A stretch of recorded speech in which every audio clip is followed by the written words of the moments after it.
Se você quer se realizar como profissional, insista em gostar do que faz. Desenvolva prazer por aquilo que lhe couber fazer ou pelo que o mercado vai precisar. Esse é o Protagonistas e nós temos um convidado muito especial que é o autor dessa frase.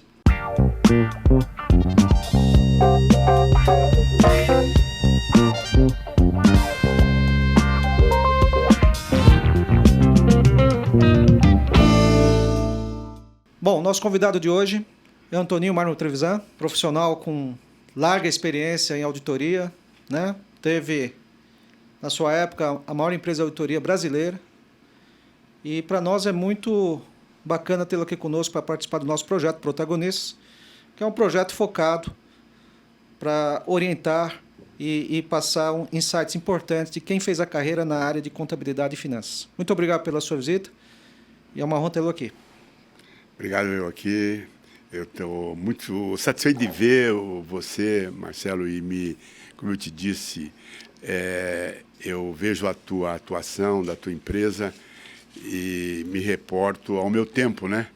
Porque você faz as coisas que eu fazia, né? Enfrenta o mercado, se expõe no mercado, marca a presença, né? Que eu penso que quando eu escrevi esse livro, que agora você há pouco comentou, foi acho que foi em 99, e eu pensava muito nessa posição, né, das pessoas quando abraçam alguma coisa e se estão a serviço de alguma coisa, elas devem procurar gostar daquilo, né? Porque, em geral, ninguém consegue fazer o que gosta, não é? Eu também penso que o sujeito que quer fazer o que gosta e ainda quer que alguém pague por isso, é querer demais, não é verdade? Então, se eu tenho que fazer algo, seja lá o que for, né? Manutenção de túmulo de cemitério, sanduíche, seja lá o que for, faça com gosto, porque você passa a gostar, não é? E gostando você faz melhor. Agora, se você só se preocupa em fazer o que você gosta, você tende a olhar muito para você, para o seu umbigo, e não para quem você vai servir. Que essa eu acho que também é a parte importante da vida da gente, prestador de serviço. E a gente tem que gostar de servir, né? Certamente. Eu queria só repassar rapidamente, Trevisan, teu currículo, né? Contador, formado pela PUC de São Paulo, atuou como professor na FGV em cursos de graduação e pós-graduação, iniciou na profissão de auditoria em 1970 pela PwC, foi ex-presidente do Conselho do Programa de Qualidade no Serviço Público, sendo titular da Secretaria das Empresas Estatais vinculada ao Ministério do Planejamento, fundador da Trevisan Auditores Consultores, ex-managing partner da Grant Thornton Brasil e da BDO Brasil, ex-presidente da Academia Brasileira de Ciências Contábeis, autor do livro Empresários do Futuro, Como os Jovens Vão Conquistar o Mundo dos Negócios, que nós citamos há pouco, e fundador da Trevisan Escola de Negócios. Parabéns pelo currículo, né? Então, Senão eu estou ficando velho. Não, que nada. O currículo vai ficando extenso. É que nem vinho, né? Então, quer dizer, além de professor, né, que você deu aula, trabalhou numa Big Four, que na época não era o Big Four ainda, né? Acho que era Big, sei lá, Big Ten, sei lá. Big Six, Big Seven. E fundou uma empresa de auditoria, né, que é a Trevisan, que na época, eu me lembro bem dessa época, era uma das principais empresas de auditoria do nosso país. E batia de frente aí com as grandes internacionais, né? Agora, falando um pouquinho, né, de história, Trevisan, você nasceu em Ribeirão Bonito. Perfeitamente. Onde é Ribeirão Bonito? Aqui no interior de São Paulo, entre São Carlos e Araraquara. É bem interior mesmo, né? É bem interior, 270 quilômetros de São Paulo. Eu vim para São Paulo com 10 anos de idade. Meu pai era padeiro, né? Fazia pão. Padeiro? Né? Padeiro. Aí seu pai veio? Meu pai veio, minha mãe, naturalmente, a família. E a família toda, né? E, portanto, fomos morar na freguesia do Ó, né? Zona Norte. Na Zona Norte, exatamente. Eu estudava, fazia já... claro, fiz o colégio aqui, sempre estudei à noite e trabalhava de dia, né? Daí essa minha paixão pela contabilidade começou assim, né? E como foi parar na contabilidade? Paixão, pura paixão. Eu tinha 13, 14 anos, trabalhava como office boy aqui na rua 7 de Abril, aqui no centro de São Paulo. E lá tinha o chefe do escritório, um contador, né? Chamava Celso Garcia Meira da Costa, que eu nunca mais esqueci o nome dele. E eu, um office boy, 13, 14 anos, olhava com muita atenção, porque toda segunda-feira ele distribuía o trabalho e tinha muitas moças no escritório. E eu prestava atenção que as moças olhavam para ele com enorme interesse. E depois, na hora do almoço, uma das minhas funções era, por exemplo, esquentar as marmitas, né, em banho-maria. E aí as moças vinham para almoçar e ficavam falando de quem? Do contador, do seu Celso. E eu, de olho já naquela fase, 14 anos, tudo que eu queria era namorar. Eu falei, pô, esse negócio de ser contador dá certo, porque as moças adoram o contador, né? Já sei o que eu vou fazer na vida, duas coisas. Vou estudar contabilidade e vou ter um bigode que nem o seu Celso. E pronto, foram as duas coisas que eu ali passei a fazer desde então, os 20 anos, que obviamente que nasceu o bigode, etc. E a contabilidade entrou na minha vida por pura paixão mesmo, né? Pode-se dizer que seu Celso foi uma referência, então, para você? Ah, foi. Elegante, líder, estudioso, encantador, né? Legal. Tratava as pessoas assim muito bem. Então, eu, de certa forma, segui os passos dele, não é? Eu era muito garoto, naturalmente. E você, na época, aí você começou a fazer um curso de contabilidade, ciências contábeis, alguma coisa assim? Eu fiz primeiro técnico em contabilidade, ali na Lapa, no Colégio Campos Salles, Campos né? Salles. Então, eu já trabalhava e entrei na PUC para fazer ciências contábeis e logo houve um recrutamento na PricewaterhouseCoopers Company, que na verdade era Price. Sim. E era KPMG, ali o nascedouro, né? E eu não tinha a menor ideia, eu apenas fui acompanhar um amigo meu que ia participar do recrutamento, era um sábado de manhã, aquela época se trabalhava até a hora do almoço, né, nos escritórios, e eu fui acompanhar ele porque nós íamos depois no cinema, era muito comum isso nos anos 70 e tal. E eu, enquanto eu esperava na sala, a secretária perguntou se eu não ia preencher a ficha, e eu disse que nem sabia o que era aquela empresa. Ela disse, é auditoria. Aí eu falei, mas o que é auditoria? Você vê, 20 anos, é o destino da gente. Ela disse, não, é um trabalho meio que de fiscalização de empresa e tal. Eu falei, não gosto disso. Aí ela me deu morte, ela falou, mas você viaja muito, conhece pessoas. Eu falei, já gostei. O fato é que eu entrei, o meu colega, meu amigo não entrou, fiz a minha carreira, fui sócio da Price, né? E para mim foi a grande descoberta na vida. Eu devo tudo à contabilidade na minha história, né? E me fala uma coisa, então quer dizer, você acabou participando de um processo seletivo meio que por acaso. Por acaso. E aí entrou na Price, isso foi no início dos anos 70? Maio de 1970. 70. Uhum. E me fala uma coisa, eu comecei bem depois de você, comecei no final dos anos 80, quase 20 anos depois, e era uma época muito difícil. Como é que era a auditoria nos anos 70? Como é que era trabalhar numa empresa de auditoria nos anos 70? Era fácil? É curioso. Você trabalhava, eu aqui olhando aqui para você que está me assistindo, né? Muito baseado no ceticismo. Você não era um motorzinho baseado em normas, um robô, não é? Então você tinha que estar muito atento. Uma coisa comum, eu entrava na empresa e eu procurava identificar a empresa por coisas. Persiana, por exemplo, eu tinha uma fixação. Se a persiana tivesse torta, empoeirada, eu olhava com mais vigor, fazia uma auditoria mais profunda, porque eu pensava assim, se ela não está cuidando nem das persianas, é sinal que está indo mal, né? E tinha um sênior na época que a gente chegava, ele mandava a gente ir no estacionamento, olhar qual era o carro do tesoureiro e trazer para ele, se era um carro importado, ele já olhava com uma coisa outra estranha. Coisa estranha. Então, a auditoria não tinha tantas normas como tem hoje, né? A gente aprendia que a auditoria é bom senso, né? E era mais criativa, né? Porque você, antes de ir na empresa, você ia ver a produção, a fábrica, você procurava entender o processo e o que fazia a empresa, né? Eu acho que era mais emocionante. E era mais rígido. Nos dias de hoje, né? A rigor, o modelo era muito baseado na referência, né? O cliente era... Não havia ainda um mercado brasileiro tão grande como tem hoje, eram mais multinacionais, Sim. né? Então você tinha uma certa liberdade para aprofundar as suas auditorias tanto quanto necessário. Os orçamentos se baseavam nas horas que você lançava e você mandava a conta para o cliente, né? Diferente do que é hoje.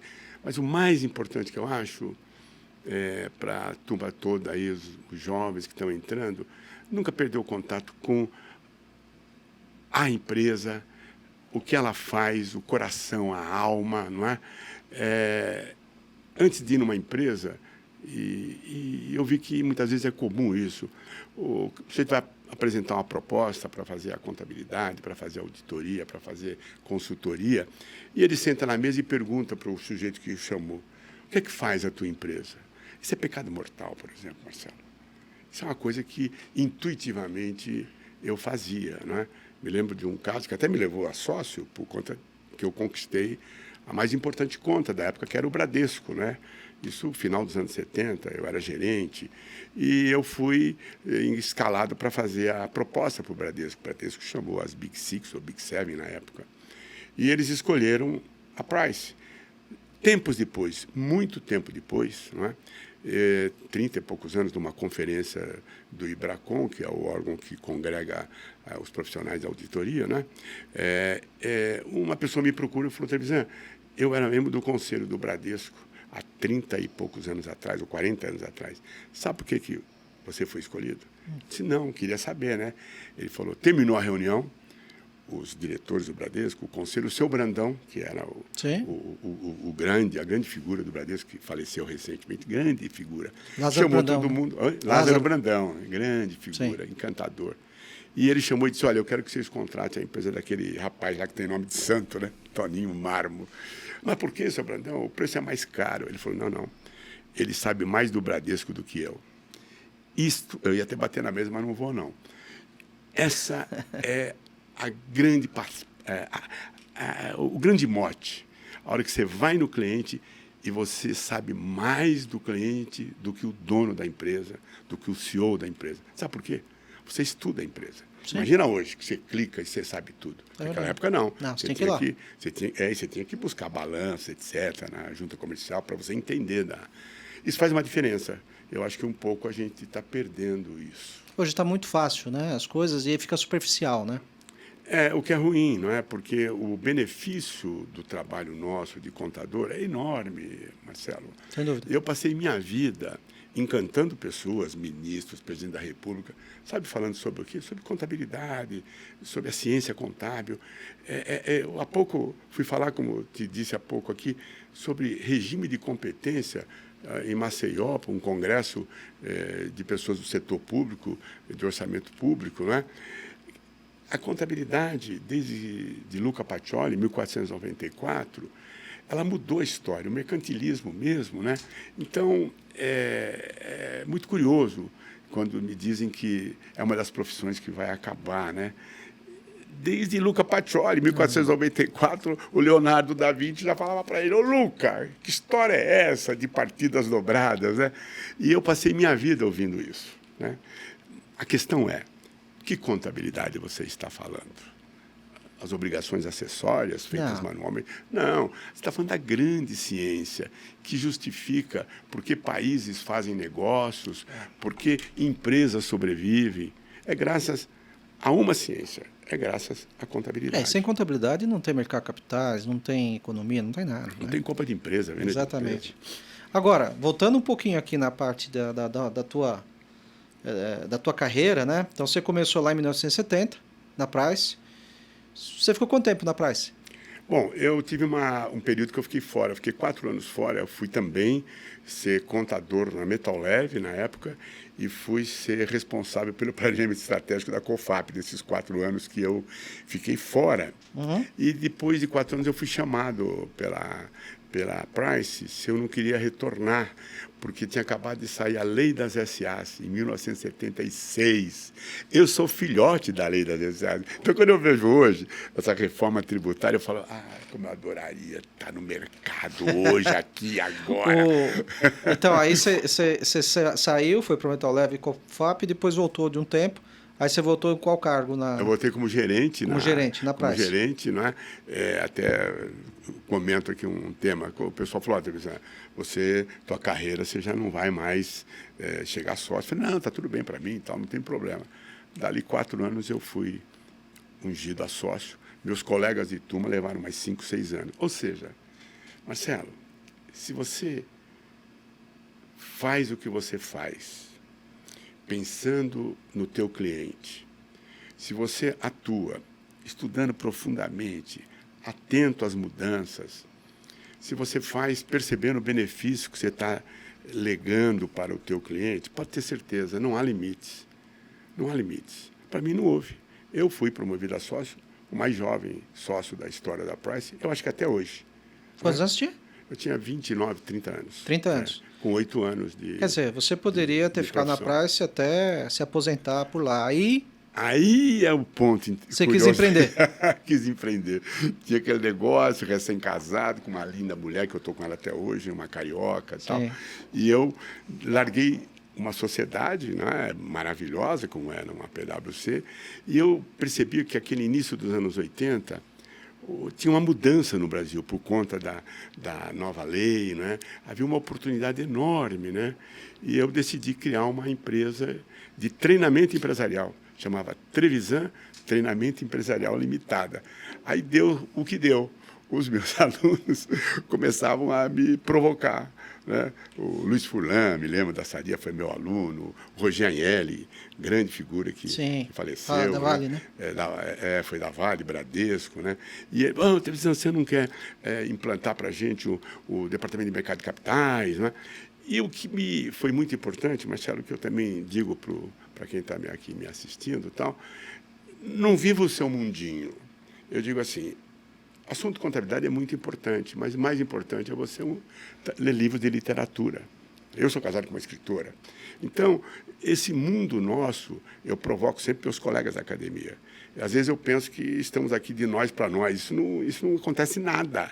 Então, eu sempre me coloquei nos outros ambientes. Eu sempre abri um escritório, por exemplo. Logo abri no Rio de Janeiro, depois no Ceará, em Fortaleza. A primeira coisa que eu fazia era visitar o presidente da Associação Comercial, o presidente da Federação do Comércio, o prefeito, o governador, para apresentar a minha empresa.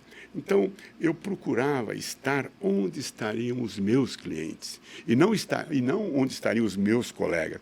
Os meus colegas não compram serviço. Claro. Contador não contrata contador. Eu, aliás, contrato, porque tenho 2 ótimos contadores, um que cuida da contabilidade da fazenda e outro que cuida da minha holding. Mas não esse ambiente é um ambiente...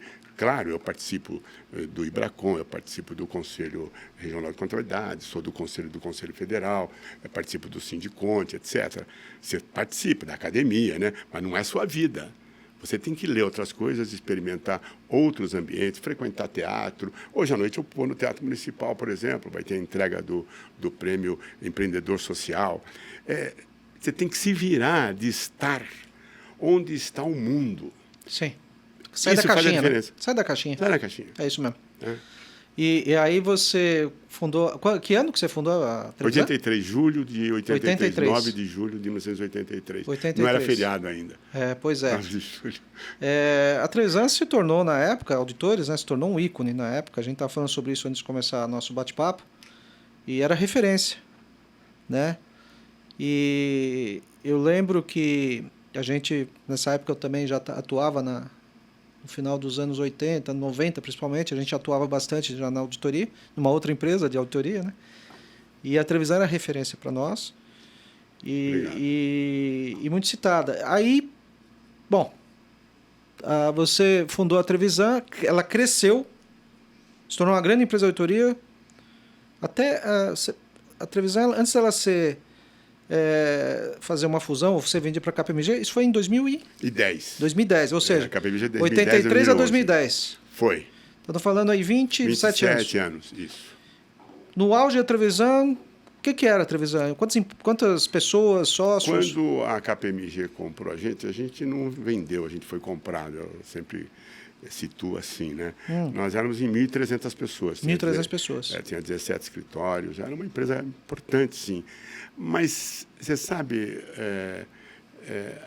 Marcelo, quando eu penso o que a gente fazia, por que a gente fazia, a educação, a capacitação, talvez foi o grande pulo do gato, né? Como eu tinha essa referência, então o nosso time era muito bem treinado, a gente investia muito em capacitação e a gente desenvolvia muitos cursos também para clientes e não clientes. Eu funcionava com a seguinte visão, eu tinha que trazer os melhores para trabalhar comigo. Os meus companheiros eram melhores do que eu, sempre foram. Sempre foi, essa foi a minha filosofia, né? Porque eu pensava que não adianta, numa empresa que tem seu nome, as pessoas falam, pô, todo mundo quer falar com você. Não. No começo, sim. Depois você, não, olha, eu vou te trazer o meu gerente, vou trazer o meu sócio, vou trazer um time aqui. As pessoas até esqueciam que eu existia. Que esse era meu objetivo. O outro era, Marcelo, uma preocupação em criar cultura. Nós tínhamos, por exemplo, a Semana da Arte na televisão. Tínhamos isso. Nós tínhamos o Debates Provocantes, né, com o time.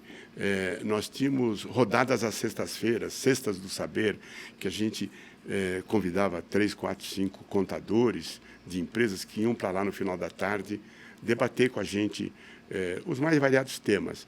Então, confesso a você que hoje eu olho com uma certa tristeza esse movimento que se faz, uma certa infantilização no time.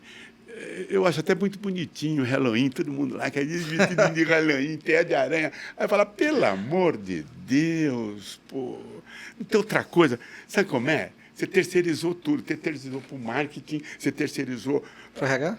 Para o RH, e você não toma mais conhecimento. Gente, era um patrimônio que eu cuidava pessoalmente, buscando estimular as pessoas, não fazendo essas copiazinhas banal, tola, né? que tá no by the book. Isso todo mundo faz. No mínimo você vai ficar igual, tão idiota quanto os outros. Então você tem que correr risco fazendo coisas originais. Estimulava as pessoas. Nós tínhamos uma revista. Eu lembro. Tínhamos uma revista que o meu time, eles tinham ele não era promovido se ele não escrevesse um artigo. Eles eram estimulados a produzir conhecimento, né? Então, eu acho que olhar o cliente como ele é, e não como você gostaria que ele fosse. Você fala, que linda frase, Teresa. Não é minha, é do Fernando Pessoa. Eu aprendi isso. Ele tem um texto que eu recomendo aqui, chamado A Essência do Comércio, que é o poeta Fernando Pessoa. Sim. Ele se dedicou muito à contabilidade, né? É curioso isso. E num deles ele conta uma história muito curiosa de um exportador lá em 1926, porque ele trabalhava num escritório de importação e exportação em Lisboa, que exportava para a Índia, os ingleses exportavam taças para ovos. E sempre fizeram aquilo, né? As pessoas adoravam comer aquele ovo morno, né, quente e tal, etc. Até que ele perdeu o mercado, perdeu para os alemães. Aí o Fernando Pessoa conta, quando foi ver, eles produziam pelo mesmo preço, o mesmo produto. E como é que ganharam o mercado? Uma diferença. Os ovos postos pelas galinhas indianas eram ligeiramente maiores do que os ovos postos pelas galinhas inglesas. Então, o que o alemão passou a fazer? Taças para ovos do tamanho exato das galinhas, dos ovos postos pelas galinhas indianas, e ganhou o mercado. Então, aí ele diz, se você quiser fazer comércio, prestar serviço, olhe o outro como ele é, e não como você gostaria que ele fosse. Mas é comum a gente querer que o outro seja como a gente, que é uma atitude arrogante, autoritária. As pessoas são como são. Se o meu cliente, e como eu tive clientes assim, ele tinha até o 4º ano primário, ele fatura assim, bilhões hoje, 100 bilhões, né? Eu não ia lá para fazer regrinha que ele não entendesse, para ele me achar inteligente. Ao contrário, me esforçava enormemente, me vestia como ele se vestia. Então, isso foi um pouco do mistério de como é que a gente foi ganhando clientes, conquistando clientes, estudando a sua dificuldade. Por exemplo, diziam assim, o Trevisan é amigo do secretário da Receita, o Trevisan é amigo do ministro. Não. Por quê? Porque a gente saía na frente. Aí o pessoal dizia que eu era um insider information, tinha informação privilegiada. Não é nanina, não. Você trabalhou no governo Lula, no primeiro governo Lula? Não, Não foi? eu fui do Conselho de Desenvolvimento Mas Econômico e tinha, Social. que era ligado ao E Ministério fui do Governo. da Comissão de Ética Pública, Sim. em 2003, 2004, 2005, não é?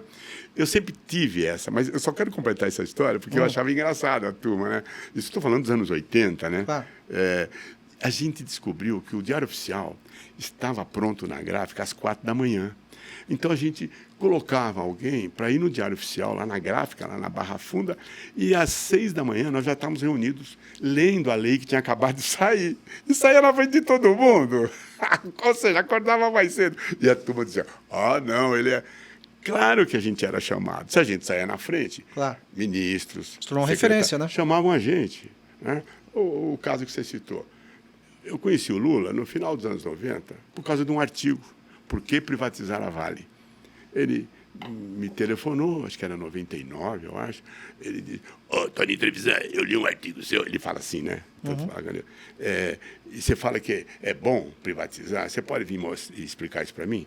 E eu fui, né, tomar um café com ele, porque eu mostrava que, daquela maneira, com o dividendo que a Vale pagava para o Estado, ia levar 122 anos para ter o retorno do capital. E se o governo, o Estado, aplicasse em educação e saúde, era mais rápido o retorno. Ele adorou. E, a partir daí, ele me chamava para eu explicar coisas para ele que ele não estava compreendendo. E eu tinha aprendido a falar para que as pessoas me entendam e não o contrário, contabiliza, advogueza, economia, isso é lixo. Só dos medíocres, aqueles que não sabem é que fazem isso. Vou dizer para você, não saía um relatório do meu escritório, a gente chamava de revisão fria, ou code review, que eu tinha aprendido na praia. E tinha que ser lido por alguém que não tinha feito o trabalho. Se ele não entendesse, o relatório não saía. Você sabe que eu falo muito isso para a minha equipe lá, né? Você tem que falar e escrever de uma forma como se estivesse falando com a sua mãe que não entende nada de contabilidade. Né? É exatamente isso. O teu cliente, você trabalha para ele, não exatamente. É para você ser... não é para o teu colega que você está trabalhando para aquele sujeito lá que um baita empreendedor, que trabalha para caramba, produz, sei lá, carne, produz automóvel, produz coisas, né? E ele não entende de contabilidade. Claro. Aí as pessoas se apaixonavam. Então, eu me lembro de um caso, o próprio secretário da Receita, ele foi indicado como ministro da Fazenda, em 84, que até gerou um livrinho meu, Como Entender Balanço. E ele falou, eu vou ser ministro da Fazenda. E eu não admito que o ministro da Fazenda não entenda de contabilidade. E eu dei um curso para ele, em 3 meses, eu ia toda sexta-feira no Rio de Janeiro e ensinava contabilidade para ele. O ministro Nelson Jobim foi assim também. Vários. O Perso Arida, a gente trocava, ele me ensinava economia, eu ensinava contabilidade. A contabilidade, ela é, se bem explicada, ela é encantadora. A hora que você mostra, por exemplo, que o caso de um artigo que eu publiquei, né, de uma matéria sobre a Nova Zelândia. A Nova Zelândia saiu de um buraco, a Nova Zelândia era uma draga. Sabe por quê? Porque usava o regime de caixa nos seus orçamentos. A hora que a Nova Zelândia mudou para o regime de competência, ela deixou de ter déficit, ela passou a prever qual era o custo atuarial dos seus programas de previdência, ou seja, ela ganhou vigor e é um baita país. Sem dúvida. Graças à contabilidade. Agora, a gente vem de uma época, principalmente você, mais até do que eu, que era... Assim, tecnologia não existia, né? Muito, tinha que pensar muito, né? Eu lembro que a gente fazia cálculo da correção monetária do balanço na mão, né? O HP, nosso computador era HP, né? E hoje em dia se pede um HP pro auditor e não sabe o que é HP, é impressionante. Ou um 14 colunas, né? 14 colunas, né? E tinha que fechar o quadrado. Aí, você tinha uma grande empresa de auditoria, aí...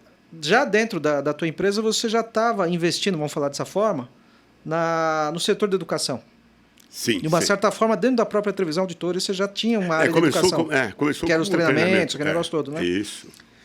E aí, como você disse, aí você foi comprado pela KPMG. Isso. E ficou com a faculdade. Perfeitamente. Vamos entrar um pouquinho mais na faculdade. O que eu queria te perguntar, ainda falando um pouquinho de auditoria, na tua visão, na tua situação, como que você vê hoje, se você fosse fazer uma comparação entre os jovens auditores dos dias de hoje, essa geração Y e Z, né, que o pessoal fala, com os auditores da sua época, os jovens, Você acha que hoje a situação está mais difícil, mais fácil? O que você Tá acha olhando de diferente, fora? Marcelo, porque eu sou um crítico no meu meio, no Conselho Federal de Contabilidade. Acabei de receber a medalha João Lira, que é a mais relevante medalha para um contador no Brasil a cada 4 anos, né? Fico muito honrado, fico muito emocionado por esse reconhecimento. Então, eu me sinto no dever de criticar e alertar. Parem de ficar baixando tantas normas. Parem de produzir tantos e tantos e tantos subnormas. Vamos voltar a fazer com que o jovem tenha tempo de refletir. Hoje ele é uma maquininha, né? Robô. Um robô. E isso não é bom, isso não é bom. Então, ele acaba... Eu tenho, assim, um belíssimo curso. Eu acho que é o melhor curso de ciências contábeis do Brasil, porque nós somos um dos que mais aprova no exame de suficiência do Conselho Federal de Contabilidade, né? E o nosso currículo do curso, sempre a gente manteve questões muito ligadas ao ser humano, a marketing, a comunicação, a soluções econômicas.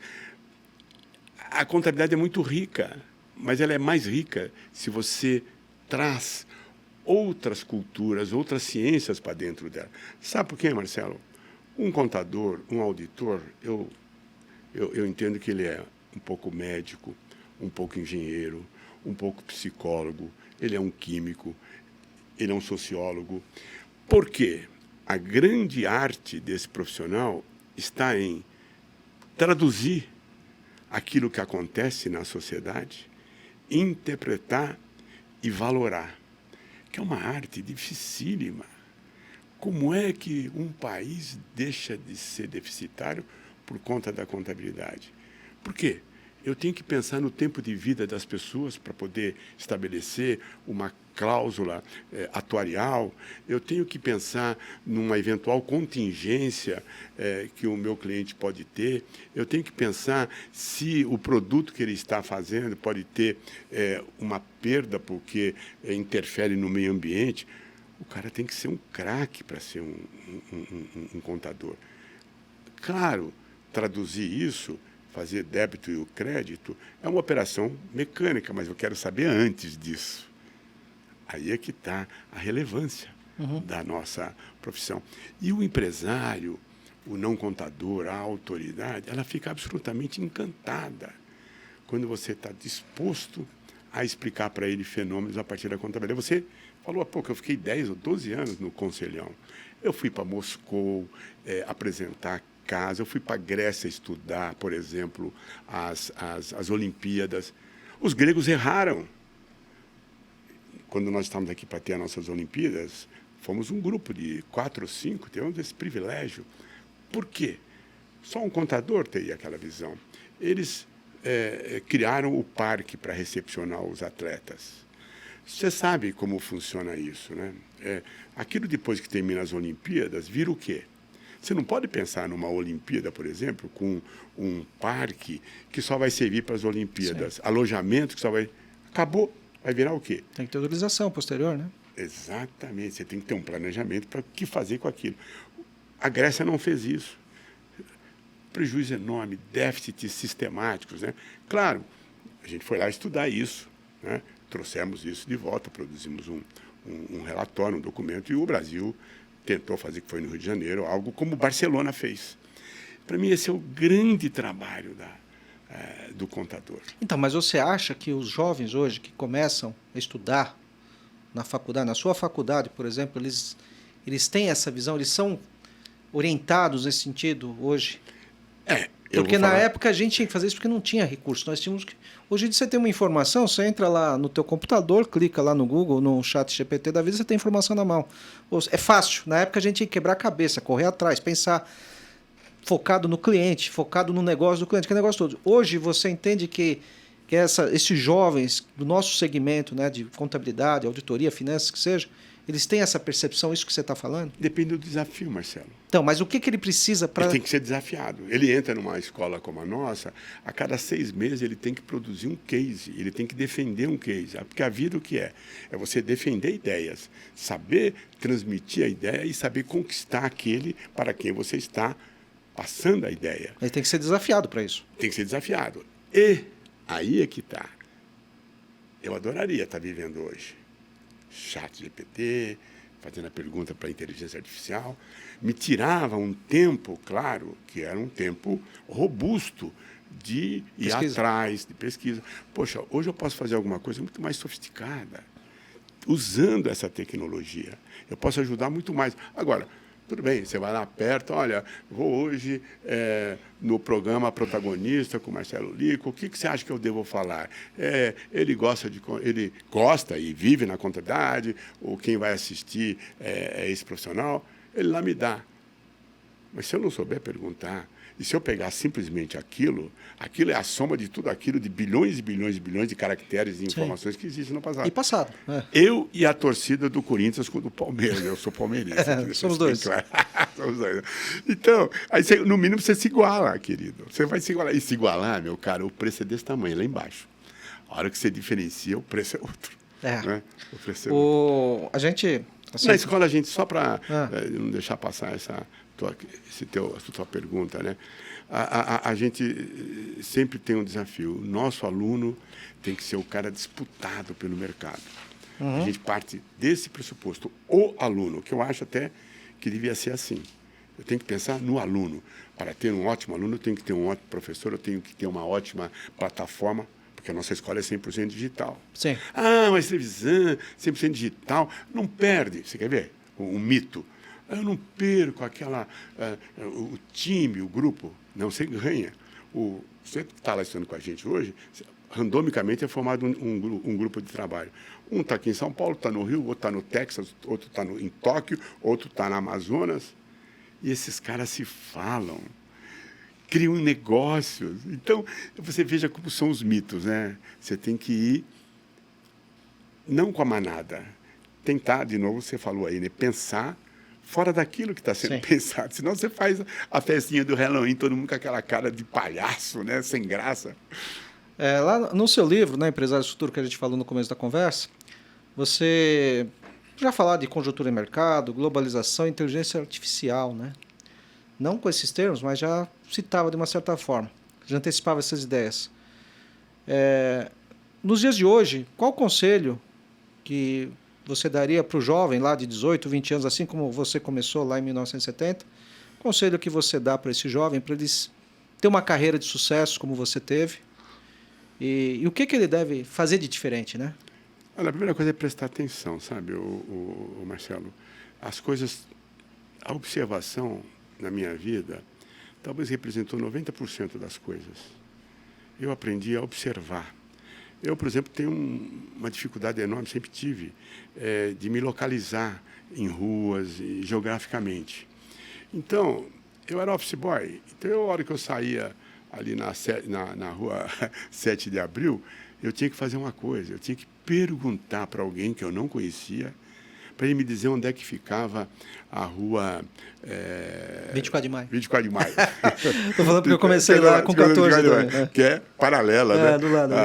Mas não, ia na Barra Funda. Sim. E aí, para você perguntar, você tem que encantar o outro para que ele te responda. Você tem que perceber para quem você pode perguntar, sim, claro. Como você pode perguntar.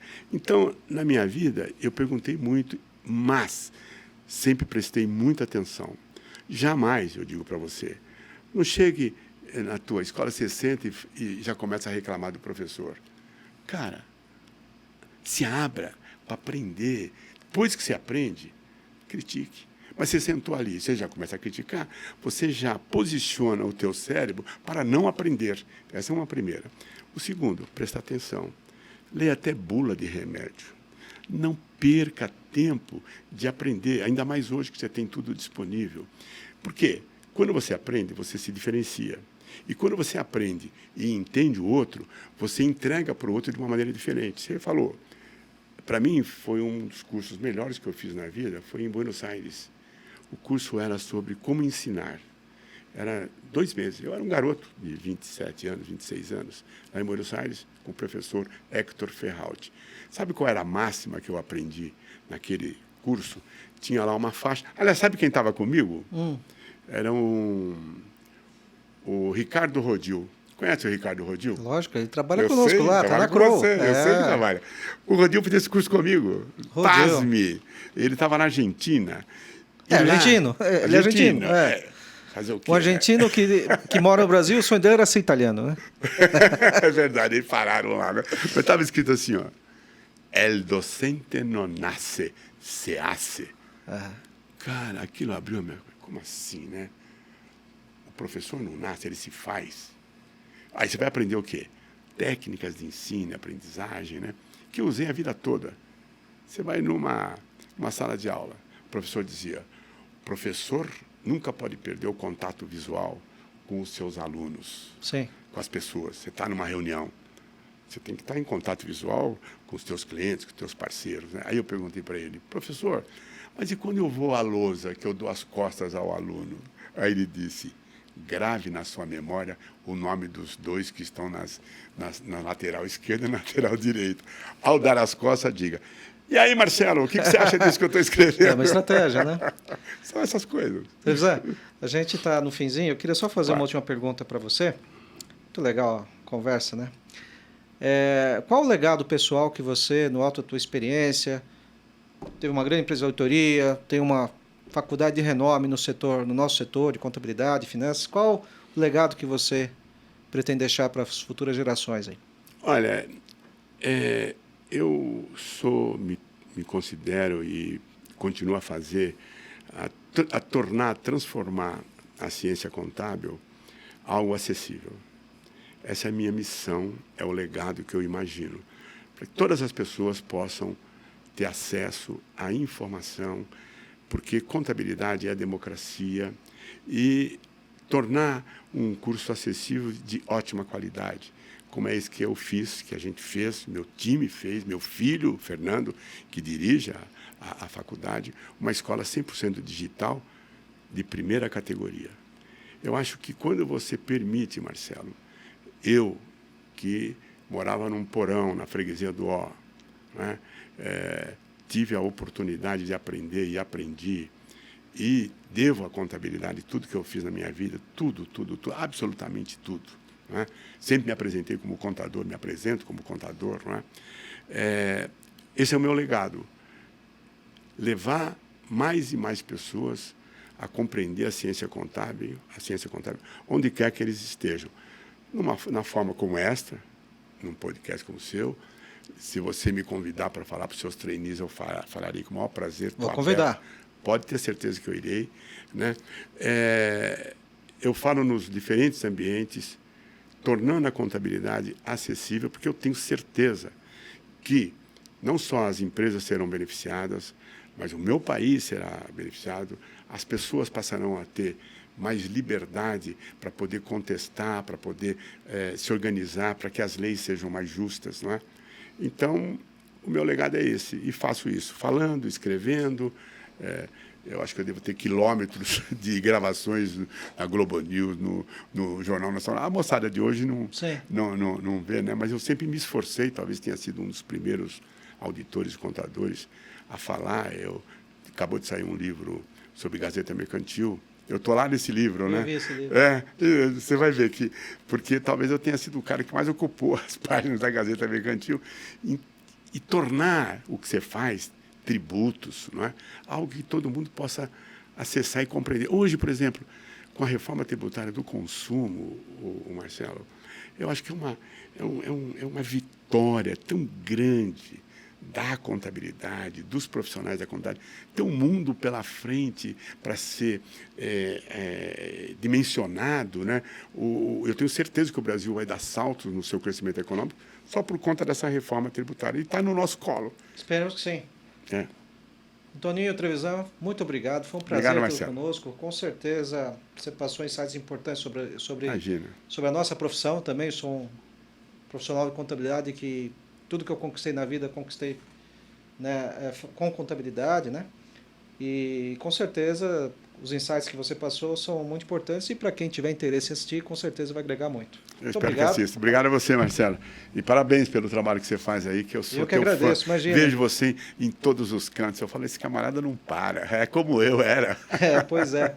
Bom, aqui vamos encerrando mais um episódio do Protagonistas. Hoje nós recebemos Antoninho Marmo Trevisan, fundador da Trevisan Auditores Consultores e da Trevisan Escola de Negócios, Faculdade de Trevisan, é isso, né?